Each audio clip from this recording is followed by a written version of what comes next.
What question do y'all want? What category? Y'all want to be tryhards or you? No, I'm not talking. Mr. President. Mr. President. Pulmonary tumor. Pulmonary 200? Okay. No one said anything, so. Not that one.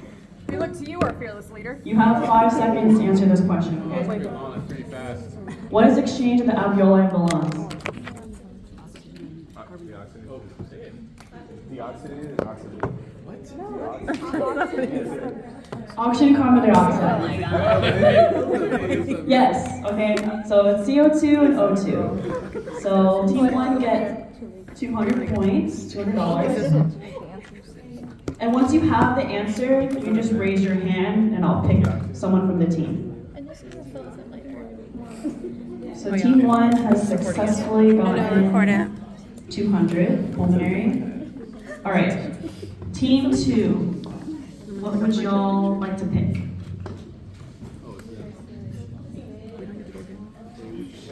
I thought we were going to. SMS, HPA, yes. Wow. Good job.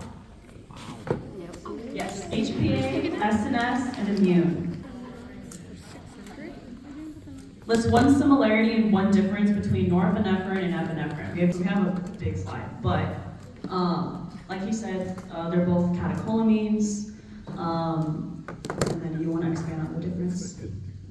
Yeah, so for this course, I don't think you need to know like the difference between alpha and beta receptors, but I would know like epinephrine is released during the times of stress. So when you're like very stressed out about like a test, like right now, like your epinephrine's high, right? But norepinephrine is like constantly released, but at a very low level. You just kind of like have it at like low level, but like it's constantly releasing. I don't know really how to explain that, but that's the difference. Bronchial herniation cause. I'll give you 15 seconds for this one. Is when parts of your brain moves to another intracranial compartment. This is life-threatening. This is a life-threatening situation. So look in your notes, you use Google, and someone tell me what posturing does bronchial herniation cause. Okay, my other teams, we're doing stealing, right? No, they can't steal this anymore. Oh, sorry, never mind. I was trying to make it more chaotic.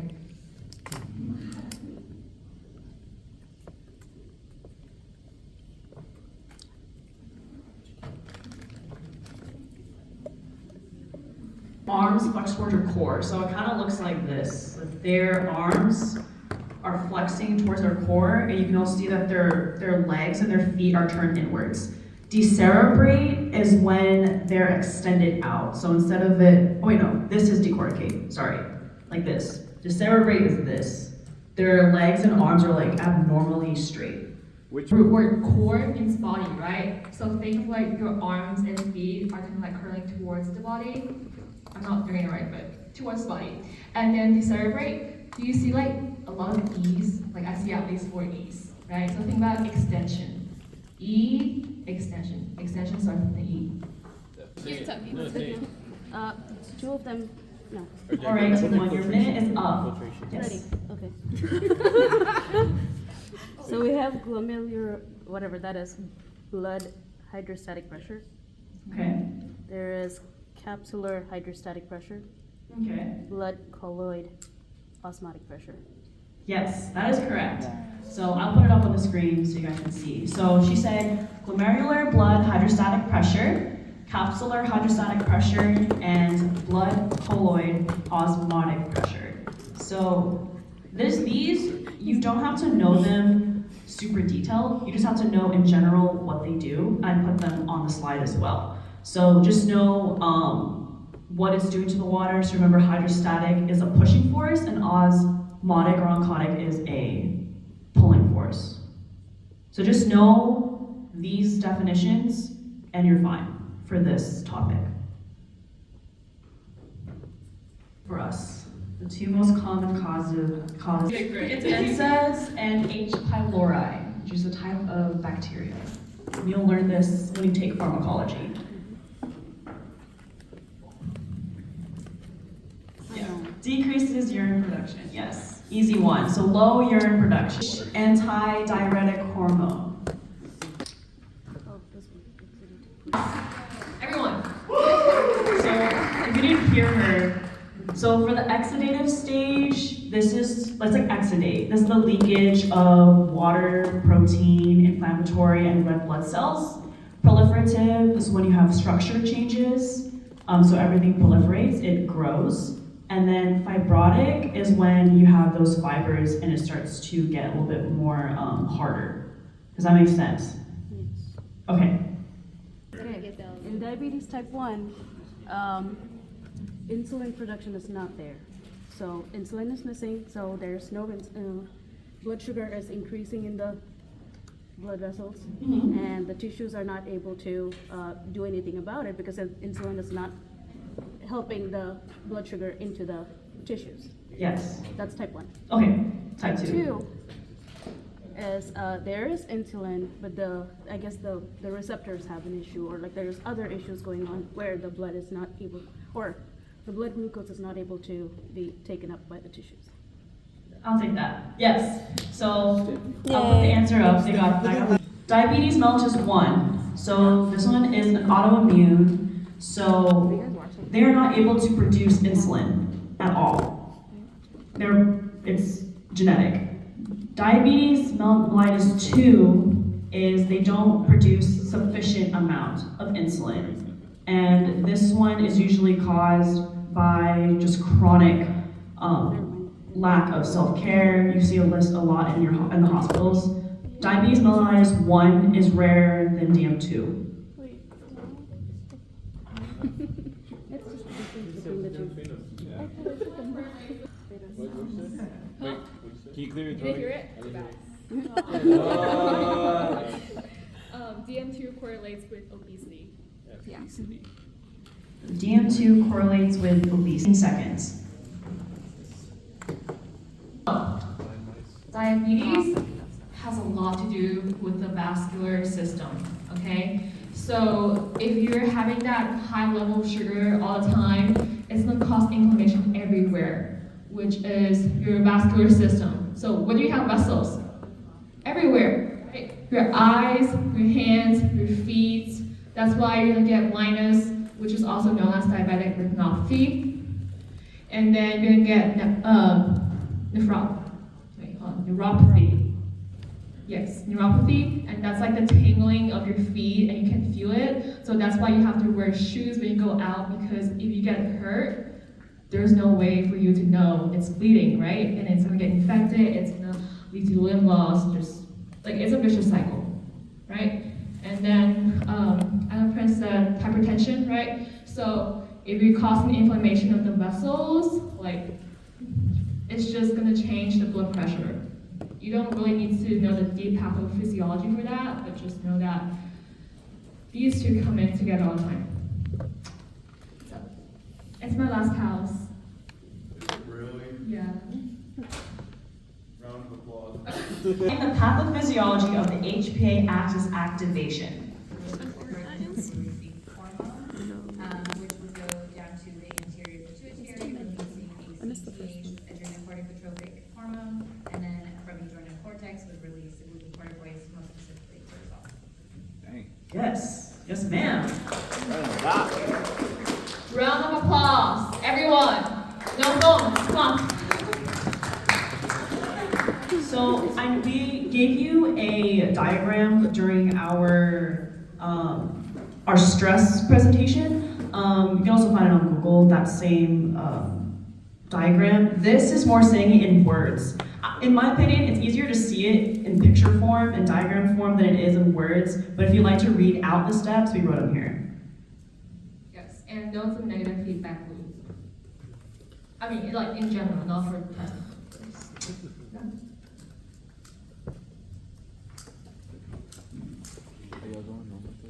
So just define both terms. I'll give you. Okay, so basically exactly what you just said. I got it from the textbook, so. Okay. Teamwork. So for the venous system, that brings the blood from the GI tract to the liver. Okay? you might want to put a star right next to that. So I'll say it again. Portal venous system brings the blood from the GI tract to the liver. Like this group said, right? There's a blockage, right? So when there's something blocking the portal venous system, the blood is not going back to the liver, right? So the blood is going to go to veins of lower resistance, like your rectum, like your abdominal wall, esophagus. That's why you can see that, those ugly vessels over there. Cool? Patience. I will give you 15 seconds. Can anyone from team 2 describe what Shane-Stokes breathing pattern is? The break in between. It's like alternated deep breaths and like rapid breathing. Goes back down and fast. Yeah. That's less than. She said creatine. I'm sorry, there's. I'll give y'all this one. My bad. Yeah, Okay, let I- her have it. So, when I took patho, Cleveland did our presentation for this one. He said creatinine is the one you should look at. BUN is also, you can also look at BUN, but creatinine will indicate kidney failure more. Creatinine is it's more constant. So if you see your creatinine levels are changing day by day, something is wrong with your patient's kidney. BUN can give you a little bit of information about what's going on in the kidney, but not as much as creatinine. And what's the normal BUN level for 720. 720? For patho purpose, I want you to use 10 to 20. Approved by Harper. Okay, everyone got that? BUN? Receptors and result in decreased muscle depolarization. And what are 3 expected signs and symptoms for the condition? Gravis. And here we have drooping of the eyelid, difficulty speaking, diplopia, and muscle weakness.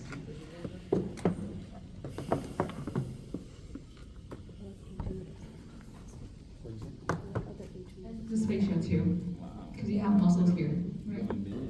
If you can't get your muscles to work, how are you going to swallow? That's who said. Yes. How about we Can you just go back to the go question? for time? Yes. This is the question, if you want to take a picture of it.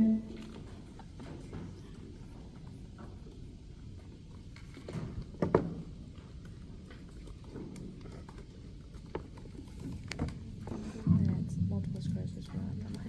Give me something on 800. Okay. The cerebral spinal fluid and blood is a rigid box, so like the cerebral spinal fluid and the blood can adapt to each other. Like if there's pressures, they'll adapt. If the tissue always stays Yeah, constant, so- right? Yeah, The tissue always and stays the brain constant. tissue stays I constant. explained it last time. Okay, Class. what are the 3 components of the Monroe-Killer hypothesis? Brain tissue, cerebral spinal Cerebral fluid. fluid, intercerebral blood. Good job. What do you think, Dr. Cleveland? Was that sufficient? Oh, he was right there. Pick one answer out of 4. Okay, we'll give y'all that one. Brain's the constant. Cerebral spinal fluid and blood is the variable. To some degree, it can highly adapt left and right till it can't. And then the increased pressure begins. And that's, and we got adult too. Oh, I haven't taken a bill yet. You're gonna adult 2 in this next semester. Yes. That's when you're gonna see how to manage it. You just have to understand it's the crisis and the management piece. You'll be getting that coming up, and you know darn well what I'm talking It's actually adult 1. about. Adult 2, though, we do the management in the critical care. Because we're APSN, it's a little bit different. Well, accelerated it is. Yeah. DM3, Yeah. DM2, but. He's like You 5. should have done the ICU. In the ICU, so this piece right here, understanding that, because there will be burr holes put into the brain, and that's how they're gonna be able to manage the pressure. But to take the fluid off, there'll be a device that gets drilled into the brain, into the area, and then the nurses can help pull extra fluid off when the brain can no longer adapt, because that way you're not gonna have the herniation, hopefully not have the herniation of the coning of the brain tissue through the foramen magnum. Okay, all this comes together. It's a little sidebar. Round of applause. Thank you, Dr. Clayton. That's what I've heard today. You don't have to know like the burr holes and any of that, but that's for another course that you have to take. Decorticate, excerebrate. A lot of E's, right? Think about extensions. Good job. Okay. Okay, team 2. Which one would you like to pick?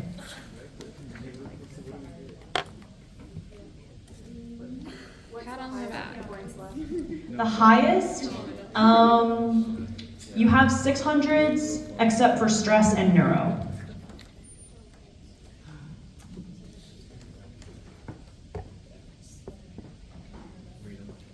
Then 600 diabetes? Okay. What are the 3P clinical manifestations of diabetes mellitus 1? 10 seconds. You should know this one. I talked about it for like, I don't know, like 3 times already. Oh. That's not all I got. Okay. Polyuria? Yes, okay. Polydipsia, polyphagia, and polyuria. Good job. Okay, does anyone want to explain the patho for that or like the reason behind it? No? Oh, you can? Okay. Yeah, it's not for points, it's just, okay, not for points, just for knowledge. Polyuria happens with a lot because the blood volume is low and the osmolarity is high. It holds more fluid into the capillaries or the blood vessels. So you would need to like the urge to pee it out, and because you're losing all the pee, you're thirsty. You want to drink a lot of water. And the cells, something that has to do with them. That Oh, nice. Steph, you gonna let him take your chance? Your polyphagia. I mean, is the last one. Polyphagia because the leptin is like your body has decreased its willingness to accept it, and so it takes away your ability to suppress your appetite. Good job. Okay, oh sorry. Okay, team 3.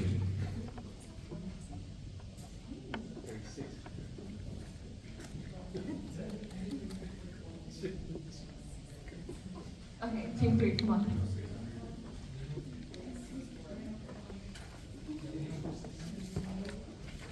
Renal first 600? Okay, yes, that one's available. Define nephrotic versus nephritic. You have 10 seconds. I went over this last week.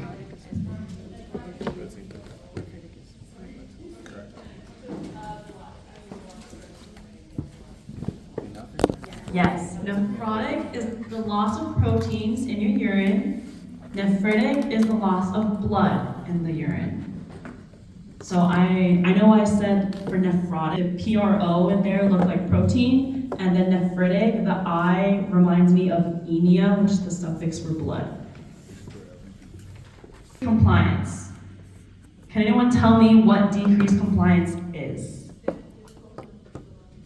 Yes, difficult to inflate the lungs.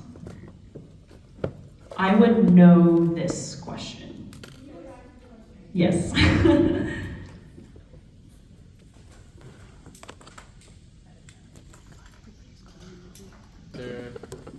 Okay, I don't have a memorization trick for carbohydrates, but for fats, think about lipids, right? So lipid, lipase, and then pepsin and protein, they both start with P.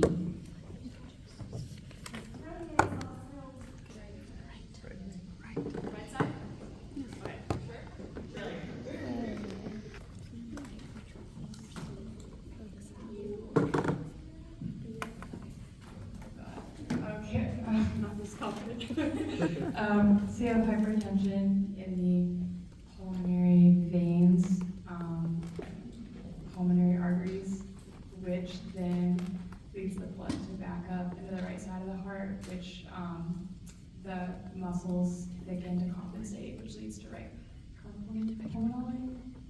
Yeah. I don't know if that was right. Yeah, so you said it right. So basically there's high blood pressure inside of the lungs, and that causes it to back up into the right side. So the right side has to compensate for that and has to pump much harder in order to get the blood back into the lungs, which can lead to the right side of heart failure.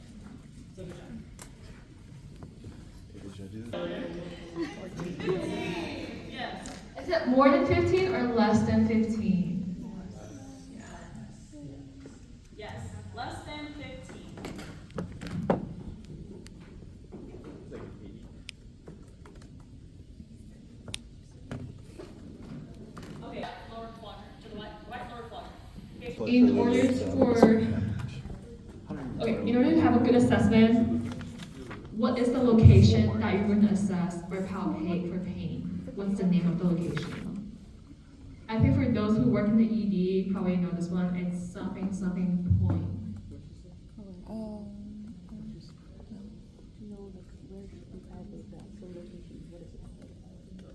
It starts with the M.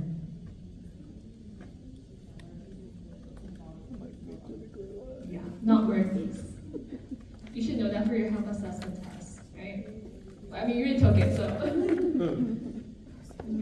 Don't bring that up. We're done with that. Sounds kind of great. McBurney's points. McBurney? So, yeah. In the future, if you want to look at the ED, when you chart, on assessment, you're gonna put positive McBurney's points for patients who have appendicitis. Okay? Oh, how was? Has stolen that. Ridiculous. Set point, No, this one. Okay? If you get it wrong on the test, well, I mean, I'm not gonna see you ever again, but like. I mean, we can stop playing. It's not temperature, it's the set point. Don't forget it, because I missed it on my final, and so did Jenna, so don't miss it, in case they put this on your exam. I'm not gonna say they are, but if they do. Minus is greater than or equal to what percentage? 5 seconds. 6.5. Yes. Good job. 6.5. Dang. Anna, you cheered her on. Okay, hold on. Wait, wait, Once they're stationary, wants to actually move around. Wait, everyone heard that? No. I know everyone's talking, right? We're talking actually about this. Okay, great. So, What category is this? This is digestive. digestive for 200. Yeah. So cholelithiasis, formation of the gallstone. So if in the future, if you happen to see terms that end with lithiasis, it means stone. All right. And I think everyone knows the suffix itis, right? What does it mean? Inflammation, right? Yeah. Inflammation of the gallbladder. So read carefully on the test. Okay. Okay, T. Perfect. Perfect. They're in the buzz back. Can anyone describe what is going on in each stage?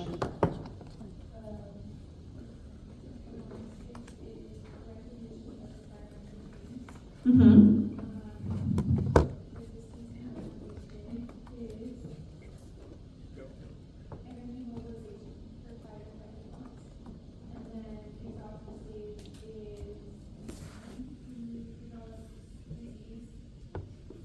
Yeah. So if you couldn't hear her, she got it right. Good job. So alarm is basically when the stressor triggers, starts triggering everything. It's like if you see a bear, that's the alarm stage. The resistance / adaptation stage is the mobilization of your glucose and things like that to do your fight or flight.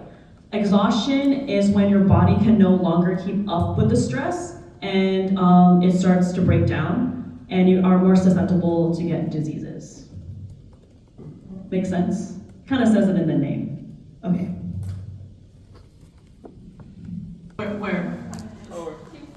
Not you. Frontal, which is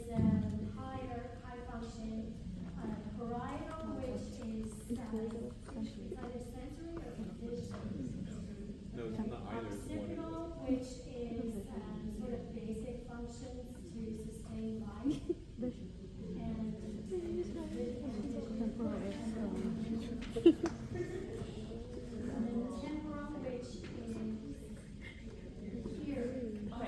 yes. So you want. Hang on. That's team 4. Team 4 won at 200. Insulin shot.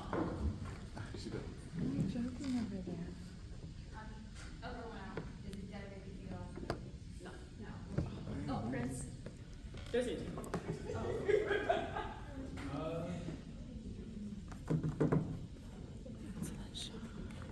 Okay.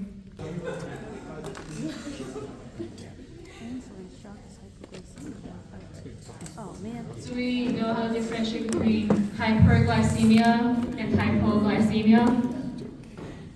That's definitely high. So there's a saying, hot and dry, sugar high.